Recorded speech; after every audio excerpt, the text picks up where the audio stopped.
പച്ചക്കറികൾ കൊണ്ട് താജ്മഹൽ പണിയുന്ന ബിരുദന്മാരാണ് വെജിറ്റബിൾ കാർവർ അഥവാ കൾനറി ആർട്ടിസ്റ്റ്. പുരാതന കാലത്ത് ജപ്പാനിലും തായ്ലൻഡിലും ചൈനയിലും ഇത്തരം കലാകാരന്മാർ ധാരാളമുണ്ടായിരുന്നു. അല്ലെങ്കിൽ ആ കല തുടങ്ങിയത് വളരെ പുരാതന കാലത്താണ്. അന്ന് മുക്കിമോണോ, കെയ്സായി തുടങ്ങിയ പേരുകളിലാണ് ഇത് അറിയപ്പെട്ടിരുന്നത്.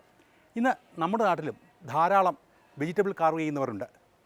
അവരുടെ അതായത് പച്ചക്കറിയിൽ കൊത്തുപണി കൊണ്ടുള്ള വിശേഷങ്ങൾ, ആ വിശേഷങ്ങൾ നമുക്ക് കാണാം.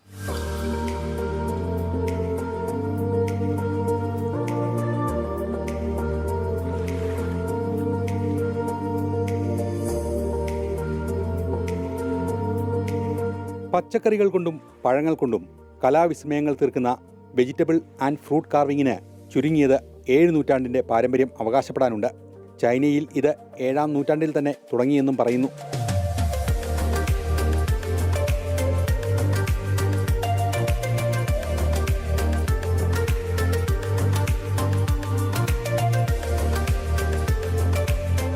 പച്ചക്കറികളിലും പഴങ്ങളിലും സങ്കീർണമായ ഡിസൈനുകളും പാറ്റേണുകളും സൃഷ്ടിക്കുന്നതിൽ വൈദഗ്ധ്യം നേടിയ ആളുകൾ ഇപ്പോൾ നമ്മുടെ നാട്ടിലുമുണ്ട്. അക്കൂട്ടത്തിൽ ഒരാളാണ് കോതമംഗലം സ്വദേശി സജിമോൻ.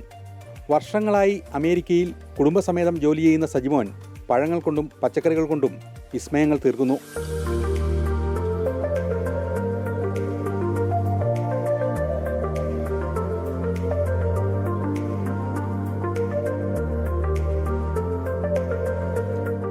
നേരത്തെ ചിത്രരചനയിലും പെയിൻറ്റിങ്ങിലുമെല്ലാം കഴിവ് തെളിയിച്ച കലാകാരനാണ് സജിമോൻ.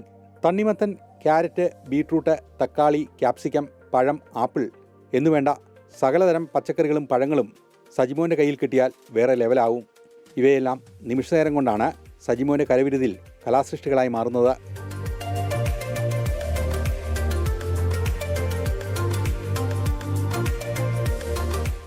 ഫ്രൂട്ട്സും വെജിറ്റബിളും കൂടാതെ താലോ, ഐസ്, ബട്ടർ അങ്ങനെ വിവിധ ഫുഡ് ഐറ്റങ്ങളിൽ നമുക്ക് കാർവ് ചെയ്യാൻ പറ്റും. അത് പാർട്ടിക്കും വലിയ വലിയ ഫങ്ഷനുകൾക്കും ഉപയോഗിക്കുന്നുണ്ട്. ഇത് ചെറിയ സ്കില്ലുള്ളവർക്കും സാധാരണക്കാർക്കും പ്രാക്ടീസിലൂടെ നമുക്ക് ചെയ്യാവുന്ന ഒരു കഴിവാണ് ഈ കാർവിങ്. അതുമൂലം നമുക്ക് നല്ലൊരു വരുമാനവും ലഭിക്കും. സോഷ്യൽ മീഡിയയിൽ സജിമോൻ്റെ കരവിരുതിനും കലാസൃഷ്ടികൾക്കും ആരാധകർ ഏറെയാണ്. തണ്ണിമത്തനിൽ തീർത്ത അരയന്നവും ഇതൾ വിടർത്തിയ റോസാപുഷ്പവും ക്യാപ്സിക്കം ഉപയോഗിച്ചുണ്ടാക്കുന്ന ആന്തൂറിയുമെല്ലാം കാണുന്നവരിൽ കൗതുകവും അത്ഭുതവും ഉണർത്തും. കലാകാരനായ സജിമോൻ തൻ്റെ വീടിൻ്റെ ഇൻറ്റീരിയർ വർക്കിലും സാന്നിധ്യം അറിയിച്ചു. ക്ഷമയോടെയുള്ള കഠിന പരിശ്രമവും കലാവാസനയുമാണ് സജിമോനെ കലാകാരനാക്കി മാറ്റിയത്. ഭാര്യ സീതാമായ, മക്കളായ വിഷ്ണു, വൈഷ്ണവ് എന്നിവർക്കൊപ്പം ന്യൂയോർക്കിലാണ് സജിമോൻ്റെ താമസം. സാധാരണക്കാരായവർക്കും പരിശ്രമത്തിലൂടെ ഈ രംഗത്തേക്ക് വരാൻ കഴിയുമെന്നും വിദേശത്തും വെജിറ്റബിൾ കാർവിങ്ങിന് ധാരാളം അവസരങ്ങളുണ്ടെന്നും സജിമോൻ പറഞ്ഞു. ചെറിയ ആർട്ടിസ്റ്റിക് സ്കില്ലുള്ളവർക്ക് നമ്മുടെ നാട്ടിൽ ഒരുപാട് പേര് ജോലിയില്ലാതെ നടക്കുന്നുണ്ട്. അവർക്ക് പ്രാക്ടീസ് ചെയ്താൽ വളരെ ഈസി ആയിട്ട് പഠിച്ചെടുക്കാവുന്ന ഒന്നാണ് ഈ ഫ്രൂട്ട്സ് ആൻഡ് വെജിറ്റബിൾ കാർവിങ്. അതുകൂടാതെ നമുക്ക് ഇൻ്റർനാഷണൽ ലെവലിൽ കോമ്പറ്റീഷനുകളുണ്ട്.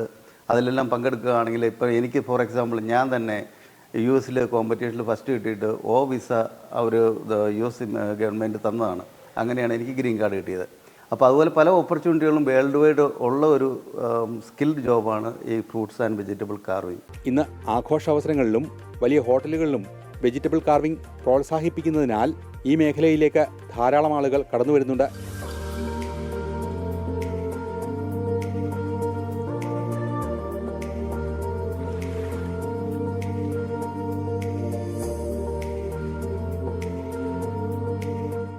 അങ്ങനെ ഈ ആഴ്ചയിലെ സെൻട്രൽ മാഗസിൻ വിശേഷങ്ങൾ ഇവിടെ അവസാനിക്കുകയാണ്. അടുത്ത ആഴ്ച പുതിയ കാഴ്ചകളും കൂടുതൽ അനുഭവങ്ങളും പുതിയ വിശേഷങ്ങളുമായി നമുക്ക് വീണ്ടും കാണാം. നന്ദി, നമസ്കാരം.